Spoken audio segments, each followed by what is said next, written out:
I'm going to moderate or lead the session for the VALPOP showcase. I have 1 or 2 slides that will hopefully pop up in a second. All right. VALPOP, if you've read the acronym at the beginning, you might have been wondering what it actually stands for. So VALPOP is essentially an initiative or project that is financed by the European Union under the Horizon Grant Scheme, and it stands for Valuing Public Goods in a Populist World, a comparative analysis of network dynamics and societal outcomes. And so what I have planned for this short session is I just want to give you a very brief idea of what the project is about. And then for the second part, I actually have some, I would call it reinforcement from the VALPOP project here also in the session, which I'm going to introduce to you in a second. But essentially what the focus of the session then largely will be is to discuss, so VALPOP, I mentioned populism, public goods in the title. So how does this actually relate to geopolitics? And just to openly discuss what are potential perspectives and also perhaps future research directions in this context. And for this, I have 2, let's say, panelists, reinforcements, who are actually project members that will provide perhaps a quick and short input answer to the questions that I have.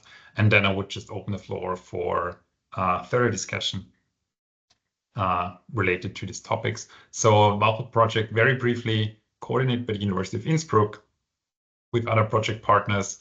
Laurenz here is working here with me at BU Vienna, and our second panelist today is Olga, and she's from Kozminski University, an economist and also part of the project. We also have Copenhagen Business School with Thomas, who has unfortunately just left the workshop, but we also have political scientists in Sapienza University, computer scientists in the University of Graz, colleagues in Rome with Luis, and in also Auckland with the Auckland University of Technology. And of course, also we have support in terms of dissemination, communication, and outreach via InChat. Now, what is this project all about? Or what is the context to kind of the VALPOP initiative? So very basically, we can, I think, say that the European Union strives to create kind of a socioeconomic or increase socioeconomic wealth for its citizens by ensuring that public goods, being it education, fair, free press, biodiversity, that these are kind of fair and equally accessible for all people. So in a sense, they should be kind of non-excludable and also non-rivalrous utilities that the society can benefit from. Now, mine generally, public goods are perhaps largely created by the state, but that's not, the case across all situations. So we have private firms, we have NGOs, we have politicians or the media that play a key role in co-creating and also then distributing these public goods to the broader society. So these can happen, for example, in the case of public-private partnerships, or we also had the example of public procurement today. And as we've heard, these things, might not work out to the full economic rationale in the sense that always the best firm or the best office chosen, but we have some things like trust, as we've heard with the example today in the morning in the paper. So there are some things that can tilt this distribution and co-creation, the benefit from this into certain directions. And for this, the governing in terms of how these public goods are created and distributed is kind of a central challenge. And for this, we have institutions, we have rule of law that should kind of correct misallocations by introducing subsidies, taxes, regulations, or forbidding or enabling monopolies. And at the same time, we have this rise of global populism that kind of challenges democracy and perhaps also undermines rule of law, tries to change institutions over time, which might create countervailing pressures on this public goods distribution and creation. And essentially, populist politics can exacerbate these inequities by forming kind of in-groups who benefit from these public goods and out-groups who are do not benefit from accessing or also creating these public goods. So the project goal of the initiative is to analyze the interplay of the rule of law, populism, and kind of societal networks in shaping the creation and also the distribution of public goods. And we're doing this by exploring how societal network structures, so how politicians, firms, media, NGOs, etc., are linked to each other in a social network, and how this influences socioeconomic outcomes. Now, the main objectives of the project in the end is to increase the transparency in governance institutions, but also providing mechanisms or measures how you can monitor and control public goods distribution more effectively, and also to promote civic engagement to enhance kind of institutional legitimacy. And perhaps the most interesting part, since Jakob just talked about data before, what we're doing in this project is we're essentially mapping society networks to understand the structure in the broader society. So we're drawing on huge amounts of data from Factiva, news articles, and all possible other publicly available data sources to construct a large social network across all kind of actors that we can find and identify in specific countries. And essentially, we have just started this year. So far, we're currently in this data generation, data collecting phase. But now to bring this discussion back now to the topic of the session, geopolitics, perhaps as a quick starter, I've brought an example. This is kind of an article from The Guardian 1 or 2 weeks ago. So essentially, Chevron replaced Hess Oil, another American oil producer, as one of the biggest stakeholders in a major offshore field off the coast of Guyana. Guyana, a neighboring country of Venezuela, and essentially Guyana, and especially this particular oil field, which relies on a production revenue agreement from 2016. They have changed it now a bit, but essentially, based on this agreement, only 12.5% of the revenues plus additional royalties are actually going to Guyana or to the country themselves to reinvest in, generally speaking, public goods or reduce poverty in the country. But also, as the article says, so far people have not felt too much of this influence, also because 12.5%, and with this agreement, Guyana is actually one of the cheapest countries to drill and produce oil. And now the neighboring country, Venezuela, has actually threatened to invade and annex a big portion of Guyana's territory, largely also because they have a lot of oil and are interested in these resources. And essentially the article says, or I think they actually cite a representative from the parliament in Guyana who says that the major benefit of having Chevron now present in Guyana as one of the major oil fields is kind of a geopolitical benefit, in the sense that Chevron is also present in Venezuela now, since they have gotten the license again to drill oil together with PDVSA. But they have now Chevron, a company that is active in both countries, and it might reduce the geopolitical threat from its neighboring countries, Venezuela, and essentially forego perhaps the benefit of distributing the revenues to the public goods in the country themselves, but rather kind of use it for geopolitical means. Now that's it from my side. So leading this now to maybe the two questions that I want to pose in this context is, so the first one, in an era of heightened geopolitical competition and rising populism, so how do multinational corporations and perhaps also local governments co-create and contest the provision of public goods? And to what extent do geopolitical dynamics shape whose interests are prioritized? Now, for this question, I would perhaps invite Laurenz actually to give a first perhaps input or view on this topic. Thank you, Michi. Can you hear me all right? Yes. Perfect. Thank you very much. So before I start addressing the question, I want to say a big thank you to the organizers, the presenters, and the panelists of this event. Very insightful. So addressing Michi's question, there's a few things going on here. And I think the first part we need to look at is what is the role of MNEs in public goods. And as Michi has briefly outlined, MNEs are on the one hand users of public goods. So when they go into a country, they use the local infrastructure, they use local resources, they access the local legislative apparatus. So they use up public goods to some extent. But on the other side, they also create public goods. So they might, for example, create education, they create infrastructure, they create economic development that goes beyond their own business. And as we have seen in the Chevron example right now, they even create security or geopolitical leverage for a country. So MNEs have a dual role. How do governments come in now? The role of the government here is to control the creation and the use of public goods by multinationals. So if we just would leave things to their own, public goods are externalities, and there would not be efficient creation or use of public goods. So if there was nobody keeping track of the MNE, MNEs would overuse public goods and provide too little. So the role of the government in an ideal world would be that they represent the affected local stakeholders, those that benefit or are damaged by the use of public goods or the provision of public goods by the multinational.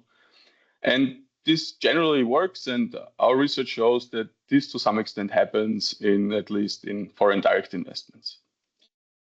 This is also a good idea. This is generally efficient if the government represents all the stakeholder groups that are affected by the multinationals, and the government's officials do not act in self-interest, but act in the interest of the stakeholder groups to represent. And here is where it gets interesting. So here enters populism.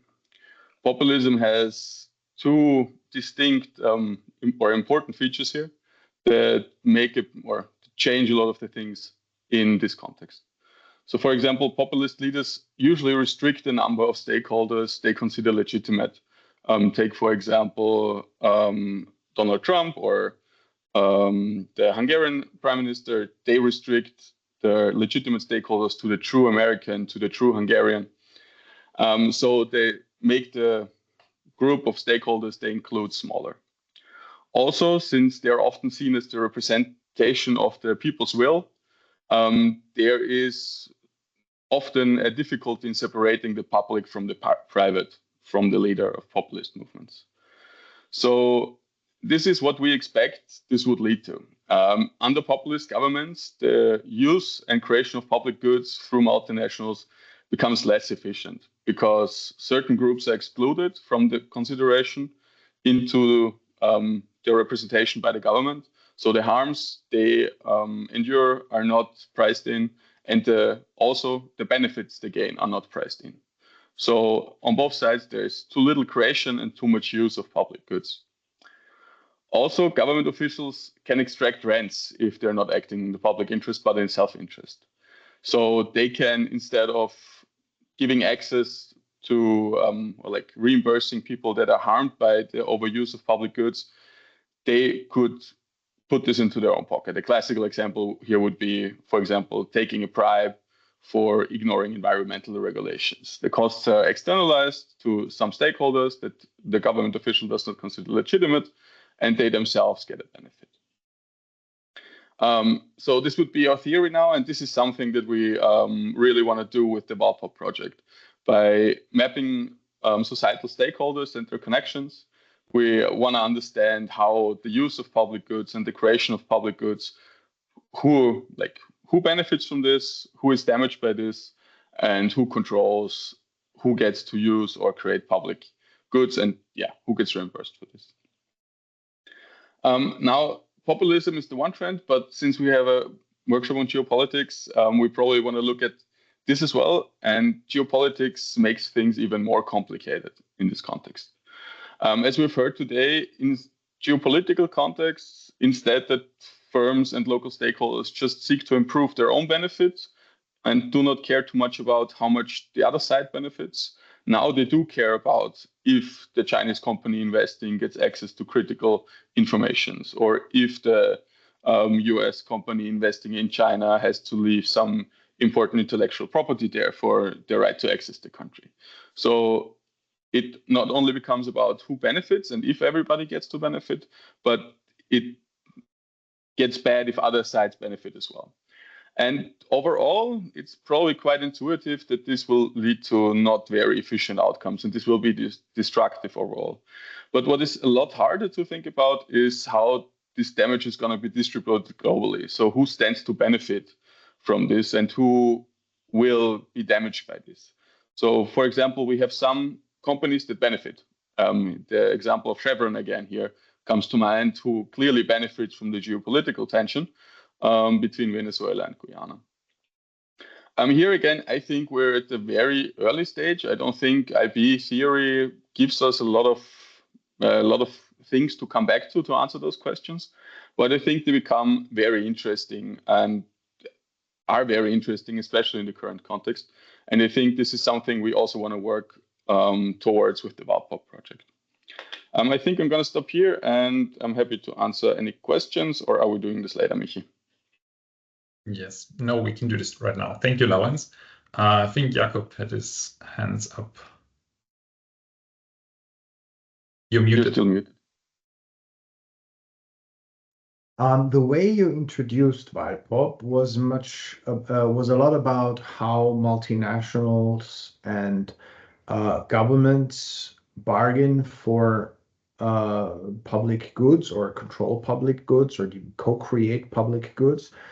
There is this literature on sovereignty at bay that goes back to the works of Vernon, where essentially the main takeaway is that governments are restricted to their sovereign territory, and that's where they can make the rules, whereas the multinationals, they can transcend these sovereign territories and therefore can avoid those rules. Is that maybe something that would help VALPOP in sort of providing a theoretical basis? I think some of the core tenets of the ideas we have come from there, but Vernon and sovereignty at bay comes from a very particular time where there was a lot of critical resources within multinationals, especially Western multinationals, which kept the sovereignty of particularly small countries or less developed countries at bay. I think there's some very interesting research from Jonas Puck and Jakob Müllner that describe the bargaining power between internationals and the governments they interact with as somewhat cyclical, with the bargaining power shifting between corporations and multinationals. And I think this has become more the world we live in now, where there is, depending on the industry, depending on the country, also depending on geopolitics, the bargaining power between the country and the multinational shift. But to some extent, yes. So multinational corporations that offer something to countries that those countries want, be it development, be it bribes to corrupt officials, are a lever to keep those countries within the international economic system to some extent.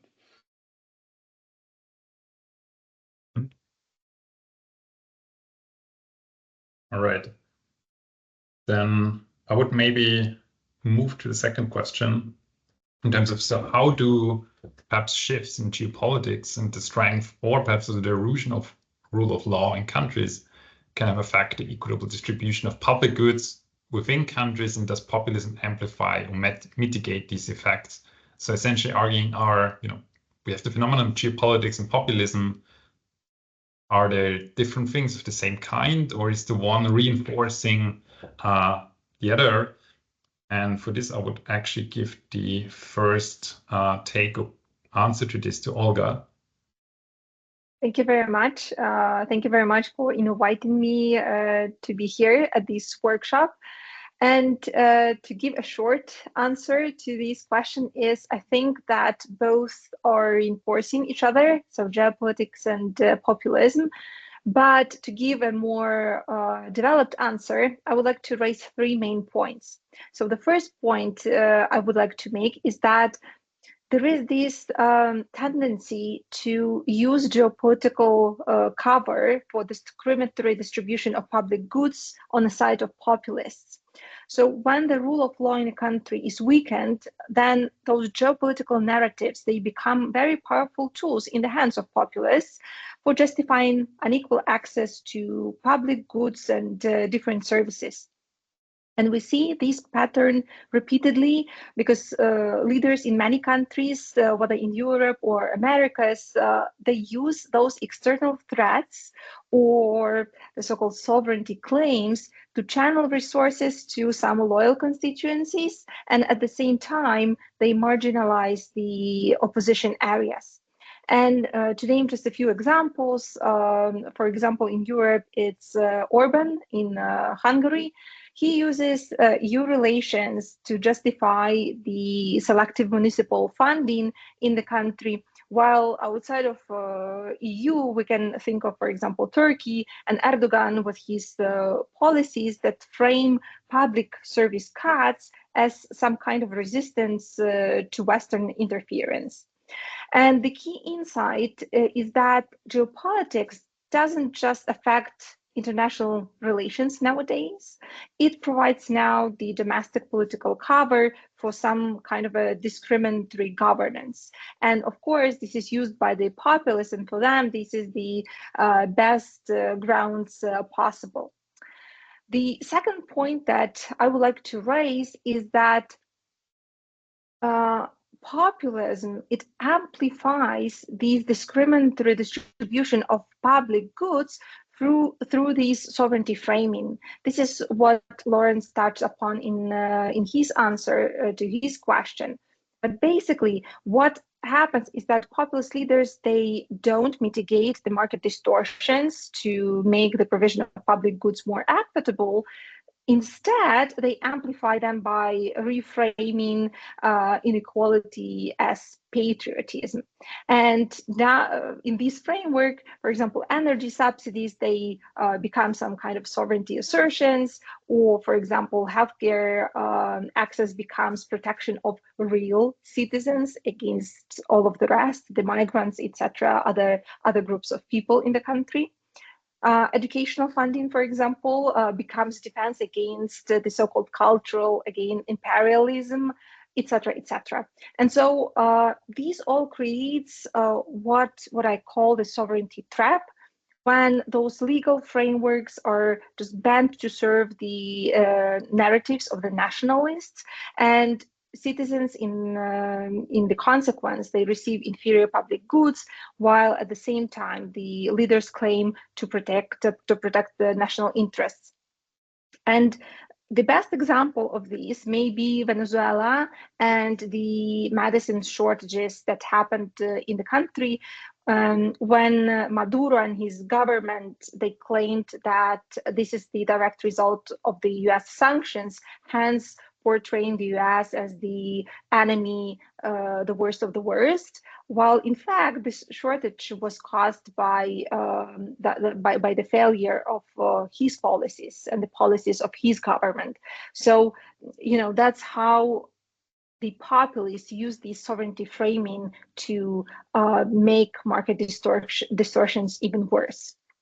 And the third point that I would like to make is that currently we live in a world where the failure of global governance frameworks start to crack, and we see that, you know, in any area of our life. International organizations like, I don't know, WTO, UN, or other international frameworks, they simply are proving to be inadequate to counterbalance these distortions.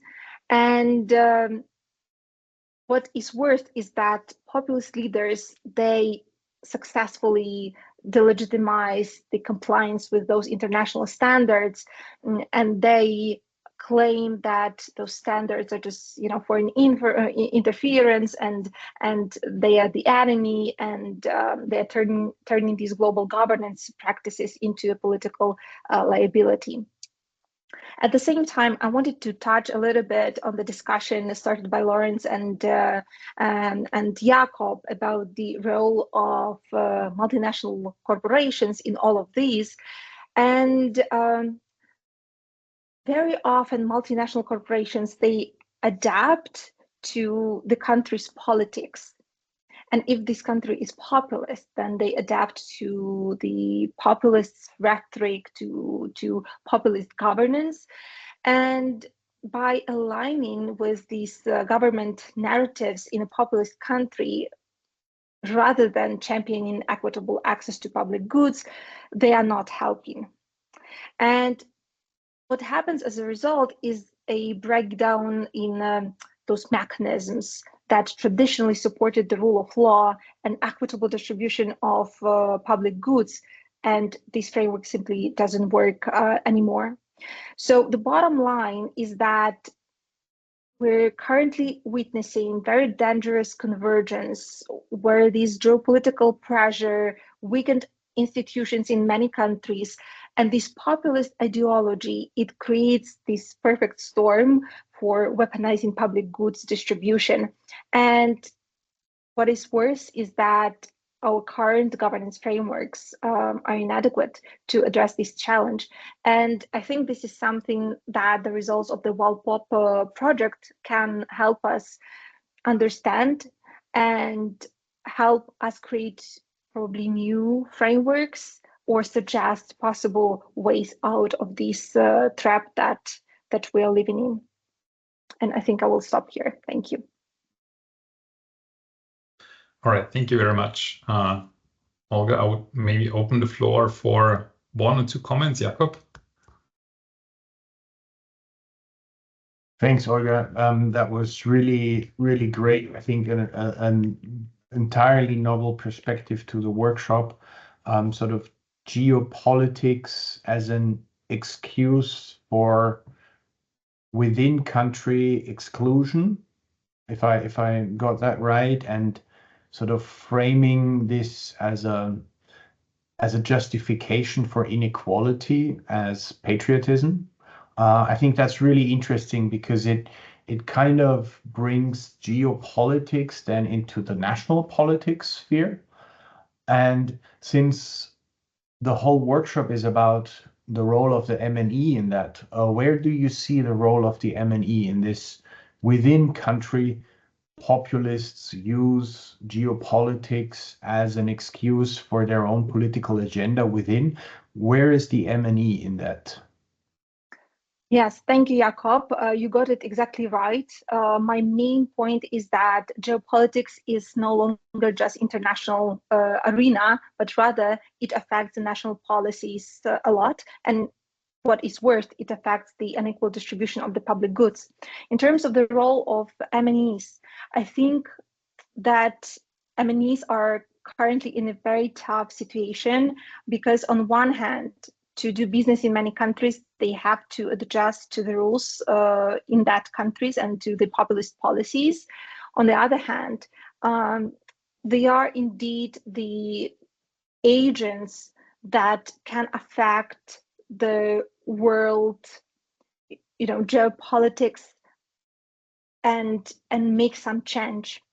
And if they do not bend their own rules, because if they, for example, if in the home country, let's say this is the Western developed nation, and in the home country, they are not allowed to give bribes, but then if they go to a different country where the bribes are kind of, the way to do business, then I think these double standards, they cause the problem here. So either you are aligning to your own standards and you do business just as you would have done business in your own home country where you don't give bribes, and then you bring those institutions, those institutions to other countries around the world, and you increase the standards and you try to, to make some change, or just, you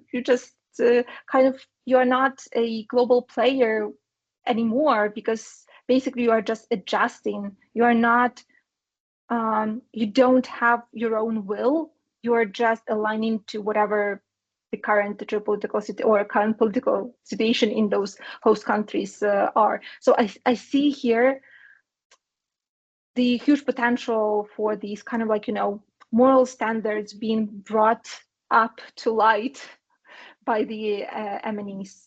But that's a moral argument more than a strategic, right? It could be from a strategic perspective.